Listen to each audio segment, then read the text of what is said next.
Quando acabou de dizer essas coisas, Jesus disse aos seus discípulos: Como vocês sabem, estamos a 2 dias da Páscoa e o Filho do Homem será entregue para ser crucificado. Naquela ocasião, os chefes dos sacerdotes e os líderes religiosos do povo se reuniram no palácio do sumo sacerdote, cujo nome era Caifás, e juntos planejaram prender Jesus à traição e matá-lo. Mas diziam, não durante a festa, para que não haja tumulto entre o povo. Estando Jesus em Betânia, na casa de Simão, o leproso, aproximou-se dele uma mulher com um frasco de alabastro contendo um perfume muito caro. Ela o derramou sobre a cabeça de Jesus quando ele se encontrava reclinado à mesa. Os discípulos, ao verem isso, ficaram indignados e perguntaram: Por que este desperdício? Este perfume poderia ser vendido por alto preço e o dinheiro dado aos pobres. Percebendo isso, Jesus lhes disse: Por que vocês estão perturbando essa mulher? Ela praticou uma boa ação para comigo. Pois os pobres vocês sempre terão comigo, mas a mim vocês nem sempre terão. Quando derramou este perfume sobre o meu corpo, ela o fez a fim de me preparar para o sepultamento. Eu lhes asseguro que em qualquer lugar do mundo inteiro onde este evangelho for anunciado, também o que ela fez será contado em sua memória. Então, um dos 12, chamado Judas Iscariotes, dirigiu-se aos chefes dos sacerdotes e lhe perguntou: O que me darão se eu entregar a vocês? E lhes fixaram o preço, 30 moedas de prata. Desse momento em diante, Judas passou a procurar uma oportunidade para entregá-lo.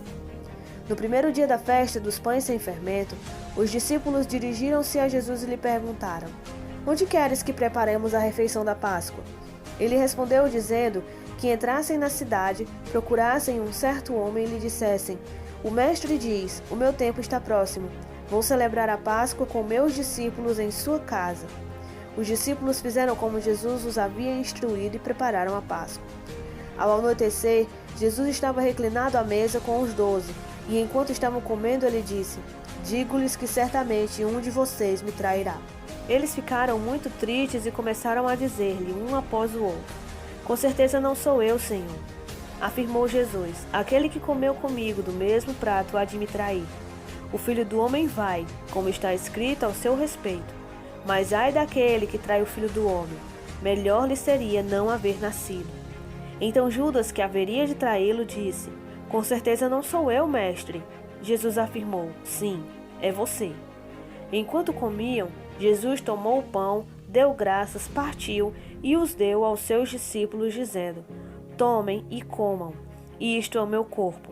Em seguida tomou o cálice, deu graças e o ofereceu aos seus discípulos, dizendo: Bebam dele todos vocês, isto é o meu sangue da aliança, que é derramado em favor de muitos, para perdão de pecados.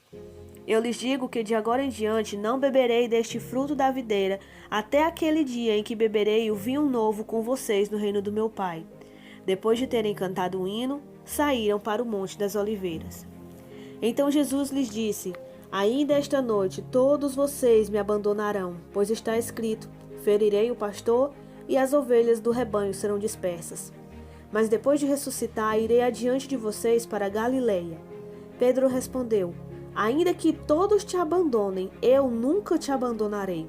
Respondeu Jesus: Asseguro-lhe que ainda esta noite, antes que o galo cante, 3 vezes você me negará. Mas Pedro declarou: Mesmo que seja preciso que eu morra contigo, eu nunca te negarei. E todos os outros discípulos disseram o mesmo. Então Jesus foi com seus discípulos para um lugar chamado Getsêmani e lhes disse: Sentem-se aqui enquanto eu vou ali orar. Levando consigo Pedro e os 2 filhos de Zebedeu, começou a entristecer-se e a angustiar-se. Dizendo-lhes então: A minha alma está profundamente triste, numa tristeza mortal. Fiquem aqui e vigiem comigo. Indo um pouco mais adiante, prostrou-se com o rosto em terra e orou: Meu Pai, se for possível, afasta de mim este cálice. Contudo, não seja como eu quero, mas sim como tu queres. Depois voltou aos seus discípulos e os encontrou dormindo. Vocês não puderam vigiar comigo nem por 1 hora? Perguntou ele a Pedro. Vigiem e orem, para que não caiam em tentação. O espírito está pronto, mas a carne é fraca. E retirou-se outra vez para orar: Meu Pai, Se não for possível afastar de mim este cálice sem que eu beba, faça-se a tua vontade. Quando voltou, de novo os encontrou dormindo, porque seus olhos estavam pesados. Então os deixou novamente e orou pela terceira vez, dizendo as mesmas palavras. Depois voltou aos discípulos e lhes disse: Vocês ainda dormem e descansam? Chegou a hora. Eis que o Filho do Homem está sendo entregue às mãos de pecadores. Levantem-se e vamos. Aí vem aquele que me trai. Enquanto ele ainda falava, chegou Judas, um dos 12. Com ele estava uma grande multidão armada de espadas e varas, enviadas pelos chefes dos sacerdotes e líderes religiosos do povo. O traidor havia combinado um sinal com eles, dizendo-lhes: Aquele a quem eu saudar com um beijo é ele. Prendam-no. Dirigindo-se imediatamente a Jesus, Judas disse: Salve, mestre! E o beijou. Jesus perguntou: Amigo, o que o traz? Então os homens se aproximaram, agarraram Jesus e o prenderam. Um dos que estavam com Jesus, estendendo a mão, puxou a espada e feriu o servo do sumo sacerdote, decepando-lhe a orelha. Disse-lhe Jesus: Guarde a espada, pois todos os que empunham a espada, pela espada morrerão. Você acha que eu não posso pedir ao meu Pai, e ele não colocaria imediatamente à minha disposição mais de 12 legiões de anjos? Como então se cumpririam as Escrituras que dizem que as coisas deveriam acontecer desta forma? Naquela hora, Jesus disse à multidão: Estou eu chefiando alguma rebelião para que vocês venham prender-me com espadas e varas? Todos os dias eu estive ensinando no templo, e vocês não me prenderam. Mas tudo isso aconteceu para que se cumprissem as Escrituras dos profetas. Então todos os discípulos o abandonaram e fugiram. Os que prenderam Jesus o levaram a Caifás, o sumo sacerdote, em cuja casa se haviam reunido os mestres da lei e os líderes religiosos. E Pedro o seguiu de longe até o pátio do sumo sacerdote. Entrou e sentou-se com os guardas para ver o que aconteceria. Os chefes dos sacerdotes e todo o sinédrio estavam procurando um depoimento falso contra Jesus para que pudessem condená-lo à morte. Mas nada encontraram, embora se apresentassem muitas falsas testemunhas. Finalmente se apresentaram duas que declararam: Este homem disse: Eu sou capaz de destruir o santuário de Deus e reconstruí-lo em 3 dias. Então o sumo sacerdote levantou-se e disse a Jesus: Você não vai responder à acusação que estes homens lhe fazem? Mas Jesus permaneceu em silêncio.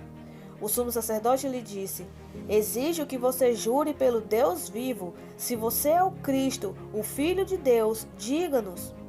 Tu mesmo o disseste, respondeu Jesus.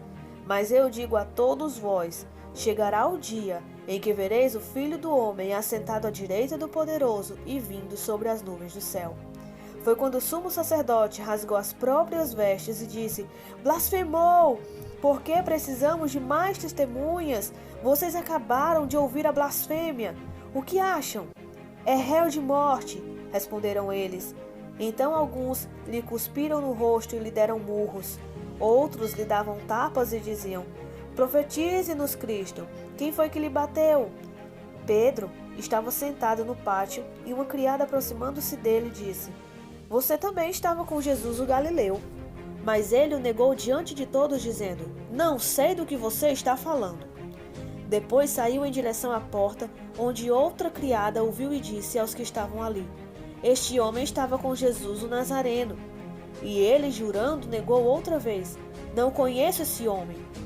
Pouco depois, os que estavam por ali chegaram a Pedro e disseram: Certamente você é um deles. O seu modo de falar o denuncia. Aí ele começou a lançar maldições e a jurar: Não conheço esse homem. Imediatamente um galo cantou. Então Pedro se lembrou da palavra que Jesus tinha dito: Antes que o galo cante, você me negará 3 vezes. E saindo dali, chorou amargamente.